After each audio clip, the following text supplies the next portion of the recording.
As you can see, I've done a fair few upgrades to the Cannondale Topstone RLE since the last video. I specifically made it look as bad and as stock as possible in the last video so that I can show you guys a few of the upgrades that I've already done within the first week of ownership to make this bike already look so much better. So as you guys know, my big riding goal for the next 12 months, I guess 8-ish months, is Unbound 2024 in Kansas, America. There's a 200-mile, 320-kilometer gravel race. Basically, it is the Tour de France of gravel rides. It's not actually the Gravel World Champs, but it is definitely by far the biggest gravel event in the world. I will be there in June next year. For the last 3 years, I've ridden my Windspace G2 gravel bike, and it has done me really, really well. I've absolutely thrashed that bike. I've ridden it within an inch of its life. I've ridden up riverbeds. I've done a hell of a lot of gravel roads, a bit of road riding on it, and it is definitely past its best. But the G2 is not dead in the water, so stay tuned for some more content on that. So I've decided for the event I'm doing to build up this Cannondale Topstone RLE Carbon 1. This is the absolute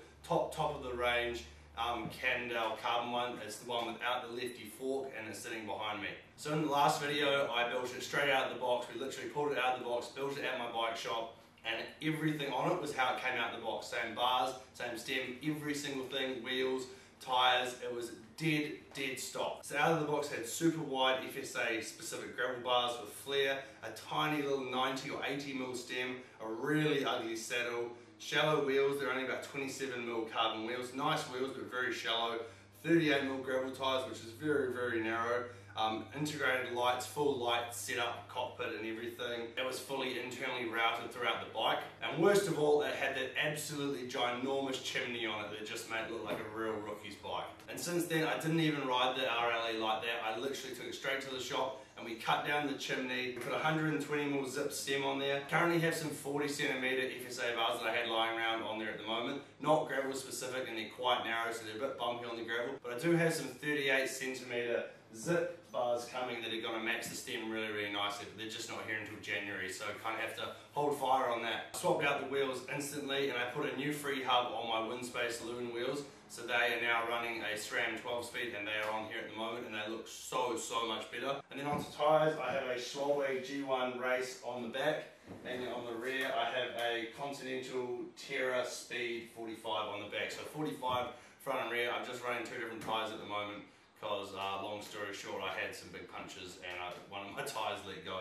These are also both dark tan walls. I do like the tan walls. The tan walls that came on the bike were quite a light, almost like yellowy white tan wall, and they don't look very good, and as soon as they get dirty they look really, really bad.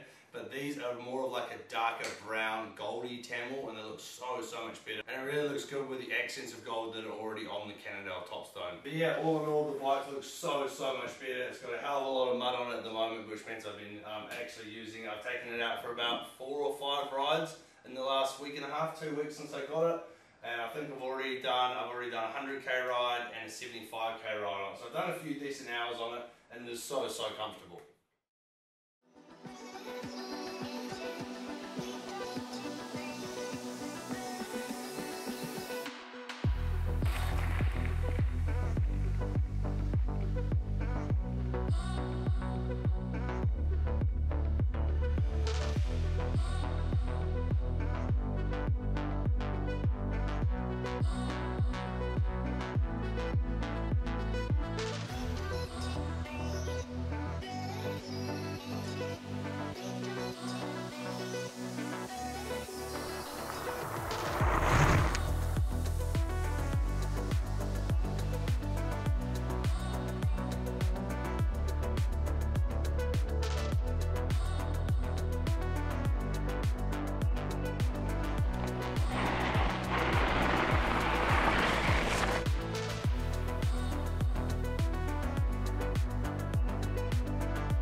Yeah, that's kind of what I've changed on the bike. Obviously, if you look in that montage, it looks so much better. I really wanted people in the comments, and they were in the comments last time, like, why would you choose this? Like, the BMC is so much nicer. And there are some good bikes, and there were some good bikes I was looking at, but this does look so much better now that I put a little bit of Cycling Tom flair on it. So yeah, let me know in the comments down below what you think, and if you think that I've done a good job. Obviously, I do think it's going to look better. I still need to put a new saddle on it, and I still need to put the new bars on it. But yeah, there's still a little bit of pieces coming, but at the moment I'm really happy with how it's riding. So a few little comments on the bike. The kingpin system, it was kind of one of those like engineering things that every single bike brand comes out. It's like with the aero bikes. Every single aero bike is the fastest aero bike that's ever been, and the same thing with the kingpin system. All these gravel bikes say that they're the most comfortable and the most compliant on the gravel, and they've got a little bit of travel in the back and a little bit of travel in the forks because they put the forks out a little bit. This is so much more comfortable than my wind space. The wind space doesn't have any of that specific stuff. And obviously the Cannondale comes with the kingpin system, which is basically just two little bearings or washers that connect the rear stays into the seat tube, and it's meant to have a few mil of flex. And I didn't think that it was going to work. It looks really cool. I like the look of it on the bike, but I didn't know if it was going to work that much. But you can genuinely, like hand on heart, feel it when you're riding, and especially when you're going over like gravel corrugations, or if you have to jump the bike, you can really feel it moving, and it is a lot more comfortable. Another good thing that I'm really enjoying on this bike that I didn't know that I was going to enjoy that much, because I'm a Shimano boy through and through, all my bikes have Shimano, is the SRAM Force Axis 12 speed with the 2x. I actually love this group set. I've obviously only done about 2 weeks worth of riding on it. The shifters are probably some of the most comfortable shifters I've ever used in my entire life. Absolutely love them. They're really big, they do look a bit funny, but God, they grip your hands so well on the gravel. I've had no numbness in my hands. Like seriously, they're some of my favourite shifters I've ever used before. Whereas the GRX ones, obviously my hoods are a little bit worn at the moment, but they've got like grips through the middle of them, and God, they hurt your hands. And sometimes you finish a ride and you've got chafed up hands if you're not wearing gloves. But yeah, also on the group set, the gear ratios on this are really good. I haven't found that I'm looking for gears anywhere. I do like the 2x setup. Some of the steeper climbs that I've been up, it is nice to just have that big gear and you're not in the 1x having to absolutely grind your way up. And it's also nice when you're going 40-45 kilometers an hour on the flat through like a tailwind section, that you actually still got a gear sitting there, which is quite nice. Whereas on my 1x setup on the Shimano, I've never been able to have a gear over 45 kilometers an hour. So yeah, at this stage in the 2-week mark, big thumbs up on the SRAM Force Axis for me. And then a few other little negative points, not so much negative, I kind of knew that going in.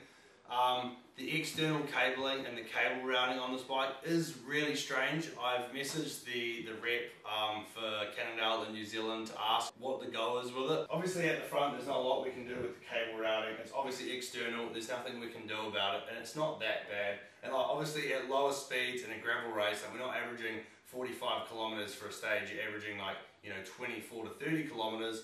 The aerodynamic advantage isn't as great. Obviously there's still a penalty, but it's not as great as on the road. But the one thing I did think was weird was how they routed the rear caliper on this bike, and someone mentioned it in the last video, is that firstly it's externally routed out of the bottom bracket, it comes out, it's externally routed, and then instead of sitting on the bottom rear stay, it sits on the top rear stay that goes up to the seat post, which is really strange, and you don't see that on many bikes ever.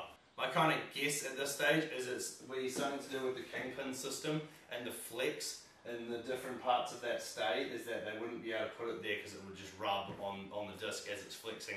But I'm not entirely sure, so hopefully I'll be able to find an answer for that. Yeah, if you did enjoy this video and you want to stay tuned with more content on the Topstone RLE, or if you do have any questions about it, leave them in the comments below and I'll try and get to them in the next video. But thank you guys for watching. Please like this video, it helps out the channel a lot, and subscribe to the channel if you are new and you want to keep up with this adventure, leading all the way up to Unbound 2024.